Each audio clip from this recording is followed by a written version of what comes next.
5 zabijakov slovenskej prírody. Číslo 5 obsahuje jed silnejší ako jed kobry.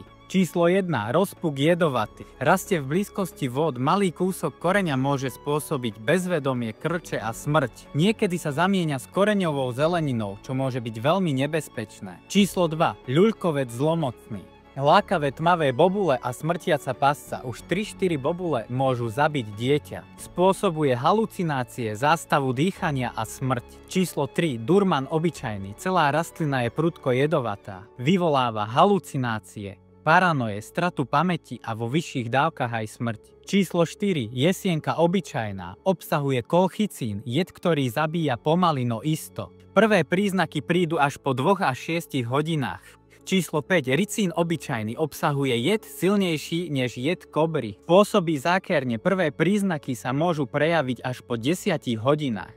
Chceš viac takýchto videí? Daj like a sleduj môj profil.